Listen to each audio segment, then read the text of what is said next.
So, nagtrabaho na ako sa Herbal Cafe. So, abot kami ng 4 na taon. Ano naman doon, mga sandwich, steak, burger. Masa ano sila sa burger kasi may sisa din yun. Pizza, tsaka pasta, tsaka shawarma, tsaka barbecue.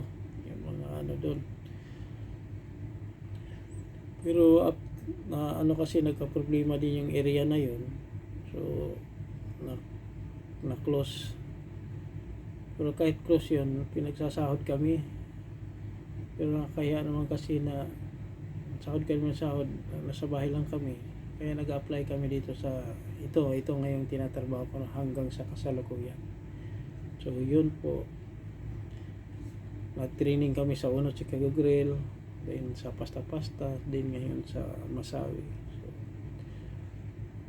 hanggang sa kasalukuyan, nandito tayo nagtatrabaho sa kumpanyang ito. So suma total, mag-18 years na tayo dito sa bansang Kuwait. So kahit papaano, yung ambisyon natin na nagkabahay na din. Tsaka napaaral na rin ang mga anak natin. Kahit papaano. Yun nga lang ang problema ngayon. Dahil sa edad natin, mahirap na mag-apply sa iba pang restaurant. Siyempre marami ng mga bagong graduate at saka yung mga nag-aaral talaga ng culinary at saka mga hotel and restaurant management. So ano na lang, magtipid-tipid para makaipon, para mag-isip kung anong magiging magandang kinabukasan.